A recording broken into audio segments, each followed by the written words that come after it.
Hello, everybody. Welcome back to another episode of Classics with Courtney. Well, I hope everyone had a splendid Christmas, and we are ending December with Holiday from 1930. Distributed by Path Exchange and directed by Edward H. Griffiths. We are introduced to our two lovebirds, Johnny Case, played by Robert Ames, and Julia Seton, played by Mary Astor. Hello, sweet. Hello. Oh, but Johnny, they'll think something's the matter with the elevator. Well, let him. Well, now where am I? I've just told you where I live. I didn't know people lived in railway stations. Oh, you lady! A very bad echo.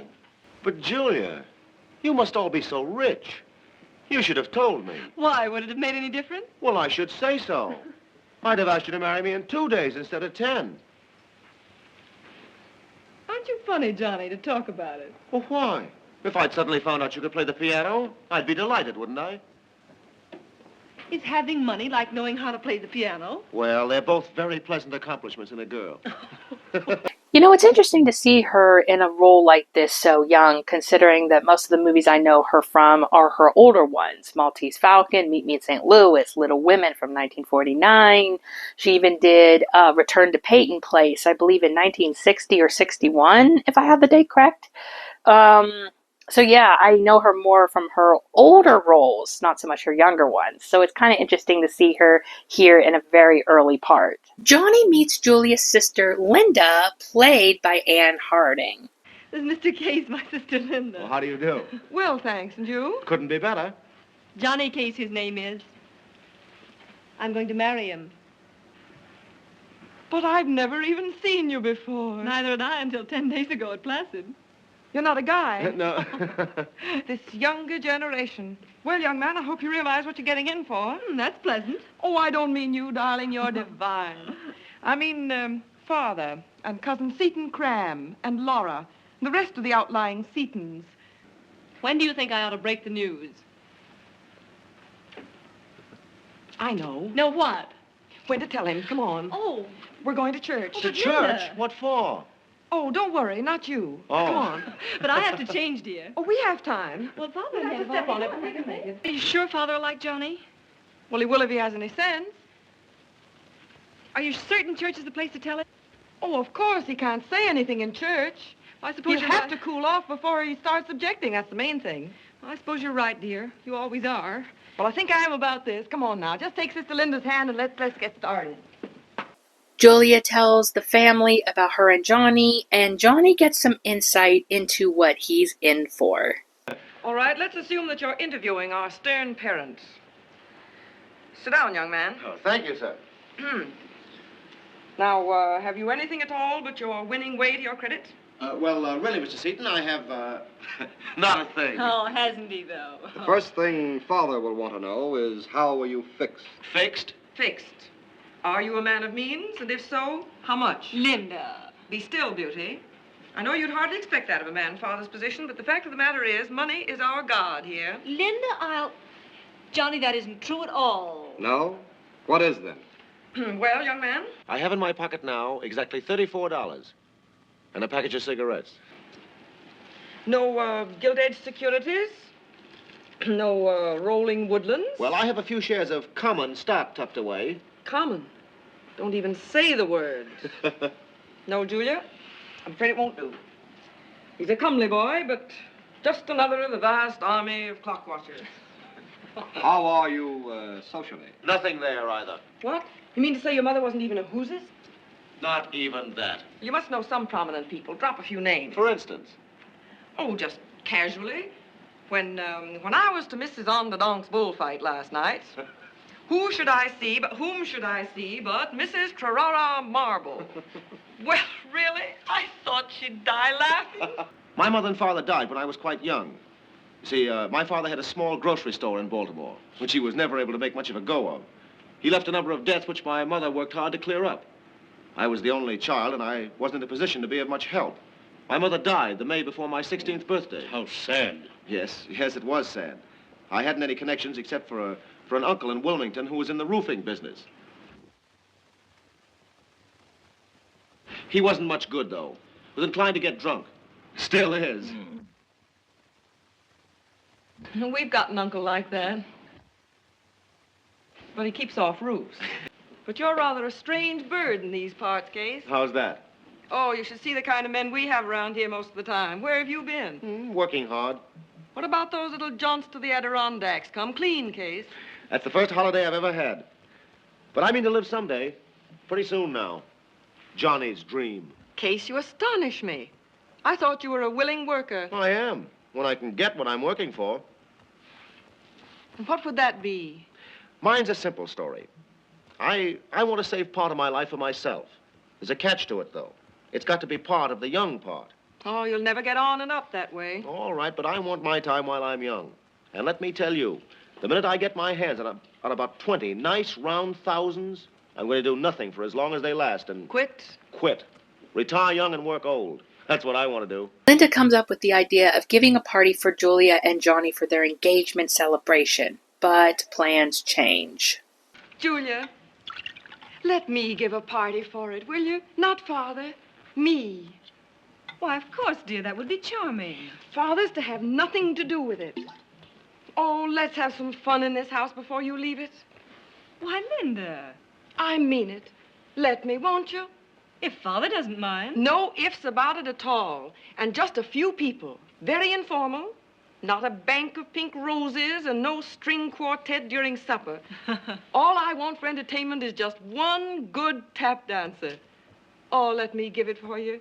Let me do something for you once. Just me, Julia. Why, I'd love it, dear. Really, I would. Ned, what can we do? Father is furious about Linda. Not unusual. Ned, wait a minute. It's her party. Don't make me laugh, Julia. It was, maybe, until you and Father took it over. I did. You stood by and saw it done. Then the Crams got hold of it. Among you, you invited the whole bunch. You knew it was just what Linda didn't want. Altogether, you made Linda's funny little bust into a first-class funeral. Can't say I blame her. No. However, drink to Linda. Ed. Hmm? Look here. You know where she is. Linda, I mean. What's up? Well, I'm supposed to find her. You're not the house detective. No. She's up in the old playroom on the top floor. Come on. Johnny goes to find Linda and finds that she is still having a party of her own, and he joins in the fun. Oh, I hoped you'd come up, Johnny. You're my pet hostess, you know. Well, I hear you're engaged. Many happy returns. Is it announced yet? Well, Farm boy wins heiress as blizzard grips city. thanks. No, it's to be announced at midnight with a roll of drums. And with that gifted entertainer, Mr. Edward Seaton, on the microphone. He has the true undertaker's touch, that man Seaton. I like this place. It was Mother's idea for us. Oh, I'm supposed to inform you there's a party going on in the house. You mean that low-class dance hall downstairs? Yeah. Don't speak of it. Johnny, how long are you and Julia going to be abroad? Well, perhaps indefinitely. What? Julia said March. Some stock that I got at about 8 was kind enough to touch 15 today. And if the deal I think's going through does go through, it'll do twice that. I may be dumb, but I don't There's a very fair chance I may quit business next Saturday. Johnny. For good, for as long as it lasts. Good boy. Very good boy. Of course, if we all went to Norway, we could paint a house at midnight. Oh, I'd love No, Norway's out. It's got to be someplace where we can swim all day long. You know, it just dawned on me I've never swum enough. That's the one thing I want to do, swim. Why, my dear, what are you talking about? My dear boy, in the bright lexicon of youth, there's no such word. Swimming? That's for idlers. And Hawaiians. And fish. Are you a fish? Answer me. Can you look yourself squarely in the eye and say, I am a fish? No, you can't do it. You're a hard man, sir. Ah, son, it's life that's made me hard. But I only want to be like you, Daddy. How can I be like What you? do you mean, Daddy? Stop that. Go in and ask your mama. Not another penny. That's Edward Everett Horton there playing one of the characters during the party, and he is always a ton of fun to watch. He would end up reprising the role in 1938, the remake with Cary Grant and Katharine Hepburn, which they do give him a bigger role in the remake, which I'm really happy to report on that. I've also seen Edward in several other films. Of course, they elude me right now, but the biggest one that I can think of is Ziegfeld Girl, which has Judy Garland in it. Again, he's just so much fun to watch. He's one of my favorite supporting actors, if you will. Julia and her family come and interrupt the fun, and Johnny realizes how different he truly is to Julia's family. I suppose you realize it means the end of us, then. Don't talk nonsense. Do as I say. It is the end. Your persistence in calling this room your home is something that I cannot fathom. No, you can't, can you? But I repeat, this room is my home. It's the only home I've ever known. Certainly there's nothing downstairs that understands me or that I understand. But there is something here that I do understand. Mother was a sweet and exciting soul, Father. But whatever happiness she ever had in this house, she had here in this room. I've told you. You thought I'd come around, didn't you? You always think people will come around. Not me. Not tonight. And I shan't be bothered here either. Because if there's one thing you can't stand, it's a scene. And if you interfere, I can promise you a beauty. Linda, if you're not happy here, why don't you go away? I shall be very glad if next month you will take your maid and Miss Talcott. All right, Father. That's just what I am going to do right after the wedding. But no maid, and no Miss Talcott. Just me, Linda, the kid herself. Your stock's going up with a rush, it seems. Now's the time to make hay, I think. Hay? Money. Money. I've made up my mind not to take up the Pritchard Ames offer. What's this? I don't want to get tied up for life quite so soon. I'm afraid I'm not as anxious as I should be for the things people work toward. You see, I don't want too much money. Too much money? Well, more than I need to live by. It's always been my plan to make a few thousands early in the game if I could, and then quit for as long as they last, and try to find out who I am and what I am and what goes on and what about it. Now, while I'm young and feel good all the time. I'm sure Julia understands what I mean. Don't you, Julia? Why, I'm not sure that I do, Johnny. Do you love me? Oh, you won't listen to me. Yes, I will. I suppose it doesn't occur to you how it would look for you to stop work now. Look? Why, how? Oh, you mean there'd be those who'd think I'd married money and then called it a day? There would be. There'd be plenty of them. I shouldn't mind. Oh, darling, don't you see what I'm aiming at either? Just try a little blind faith for a while, won't you? Come along with me. Johnny. The whole way, dear. Johnny, wait until next year. Or 2 years. And we'll think about it again. If it's right, it can be done then as well as now. You can do that for me, for us, can't you? You think by that time that I'd have come around? Johnny and Linda spend some more time together as New Year's Eve ends and Ned talks to Linda. You wouldn't care to step into a waltz, would you, Mr. Case? I'd love it.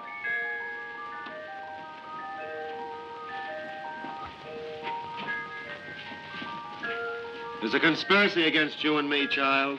I suppose, like the fathead you are, you told them all your little hopes and dreams. Yeah, Pretty disappointing. pretty bad. Listen. That's it, all right. Happy New Year, Johnny. Happy New Year, dear. What's it like to get drunk, Ned? It's... how drunk? Good and drunk. Grand. What's the matter, Linda? Oh, nothing. I know. Yes? Johnny, you can tell me about it, dear.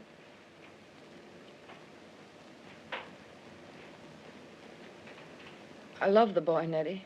A week goes by and Linda goes to see Johnny just as he makes his plans to travel. Were those your trunks I saw downstairs? I'm sailing tonight on the Paris, Johnny. alone.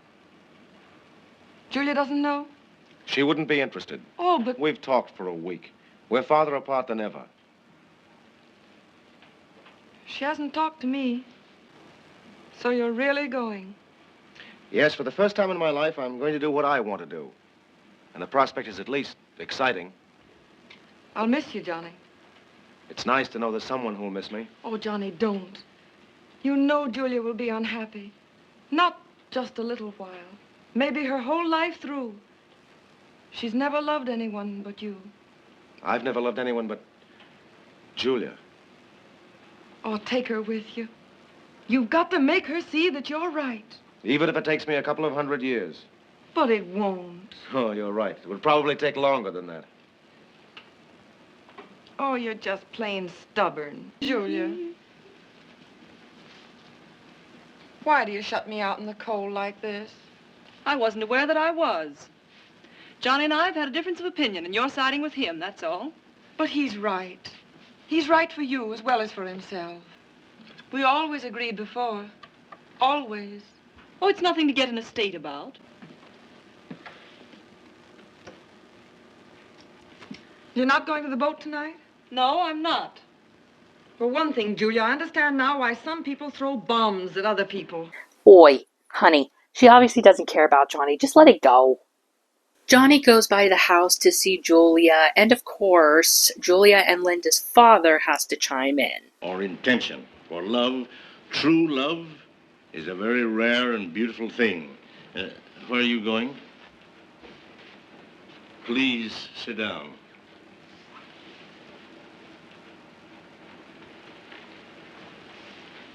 Pardon, sir? Yes? If Pritchard Ames still want me, I'll go with them when we come back from our wedding trip. Say about March 1st. Oh, Johnny. I'm still not convinced. I still don't believe in it. But it's what Julia wishes, and I'm glad to defer to her wish. And now, in heaven's name, may they be left alone, or shall we all move over to Madison Square Garden? Now, the invitations will have to be out for 10 days at least. What would you say to 2 weeks from Wednesday? Oh, that would be perfect. Now, have you made any plans for your wedding trip as yet, may I ask? We haven't any very definite plans. Mostly France, I expect. Well, it's always wise to have definite arrangements for a honeymoon. Now, I would suggest that you land at Southampton and proceed straight to London. I'll cable my sister. She and her husband will be very glad to have you stay with them. Oh, good heavens, Father. He is Sir Horace Porter, one of the most influential men in British banking circles. Father. A week in London, a week in Paris. 1 hour in the Louvre. Okay, yeah, that was a funny line. That was great. Well done. Johnny finally makes his stand, and so does Linda. Julia, I'm sorry, but I can't stand it. Do you mind telling me what you mean? Well, if we begin like this, loaded down with obligations, possessions, responsibilities, why, how would we ever get out from under them? We never would. Well, no, you're very kind, sir, and generous, but it's not for me. May I ask what is for you? Well, I don't know yet, but I know it's not that. We're to understand, then, that you are not returning to work. That work? For this? No. Let's forget all about 2 weeks from Wednesday and wedding invitations. Let's go now. Let's be married tonight. I must decide now, must I? Please. And if I say no, not unless you... Then I'm going tonight. By myself. Very well, then. You may go. If he loves you, he'll be back. Be back? Be back, did you say? What do you think I am? Do you think all I have to do with my time is to persuade a lightweight like him that there's something to life beside having fun and more fun? What's the matter with you? You don't love him. You kindly take your hands off of me. Answer me. Do you or do you not? And what's that to you, may I ask? What's it to me? Oh, what's it to me? Answer me. Father, what's the matter with her? You don't, do you? I can see you don't. It's written all over you. You're relieved he's gone. Relieved. And suppose I am. She asked me to suppose she is. Are you? Say it. I'm so relieved I could sing with it. Linda, what... You've no faith in Johnny, have you, Julia? His little dream may fall flat, you think. Yes, so it may. What about it? What if it does? There'll be another. The point is he does dream. Oh, I've got all the faith in the world in Johnny. Whatever he wants to do is all right with me. Good luck. Never you fear. I'll be back for you, my fine bucko. All right, kid. As yet you've not said where it is. I know. And try and stop me, someone. Oh, please, somebody try and stop me. I shan't permit it, Linda. I shall... Permit it? Permit, Linda? Don't make me laugh, Father. She's going with him, isn't she? Isn't she? Going to get her Johnny. A fine chance she's got. Any bets? Any bets, Julia? Linda.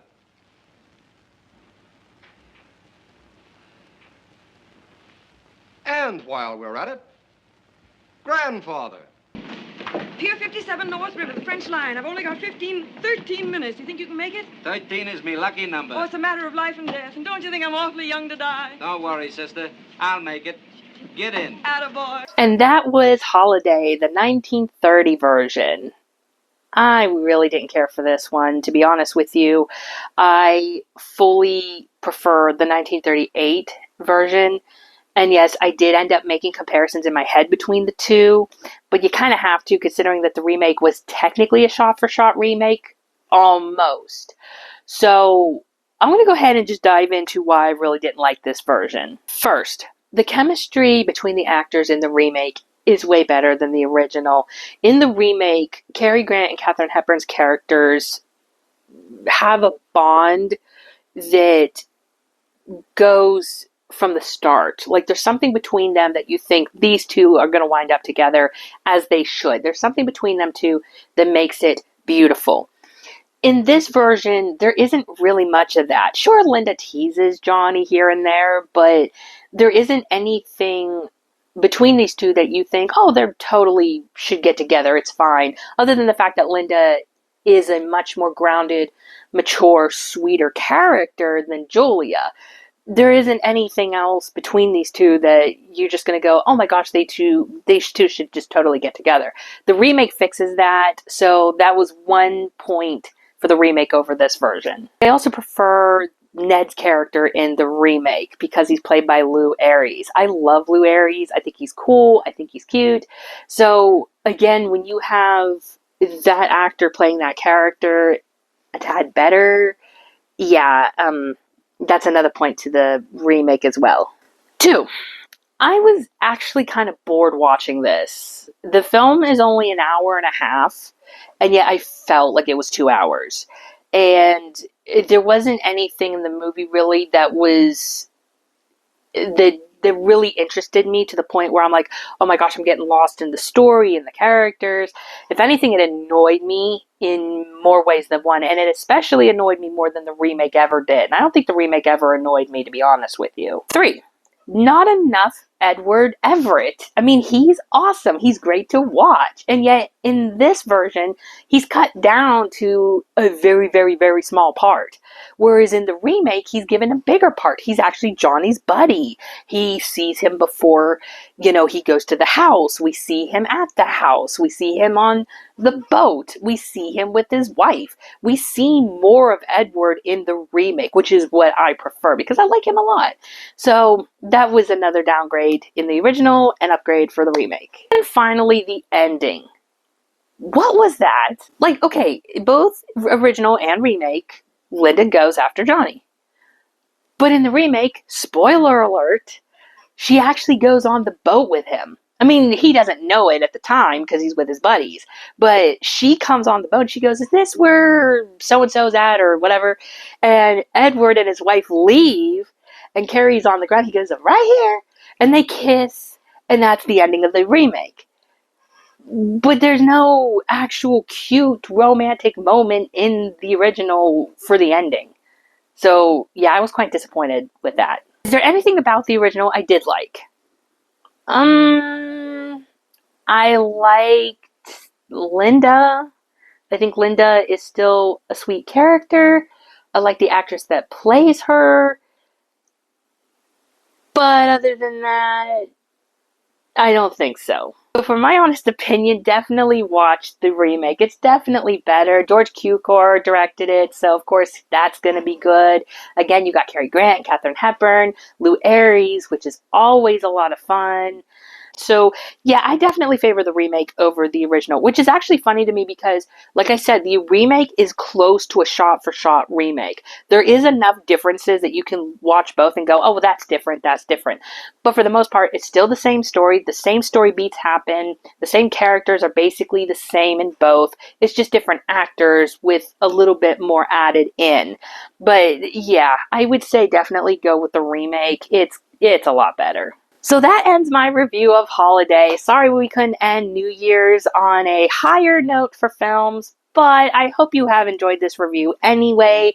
And if you have seen this movie, let your comments down below. If you haven't seen it, did I pique your interest? Or is this a party New Year's you're not going to be showing up to? Thank you all so much for watching. Thank you for sticking around with me in 2025. I hope you will continue to stay with me in 2026. And I hope you will also stay tuned because in the month of January, we are celebrating my new favorite actor, Alan Ladd. That's right, Alan Ladd month starts literally the first Friday or just the first week of January. So stick around for that, and I will see you guys in my next video. Bye! Have a great and wonderful day and Happy New Year's, everybody.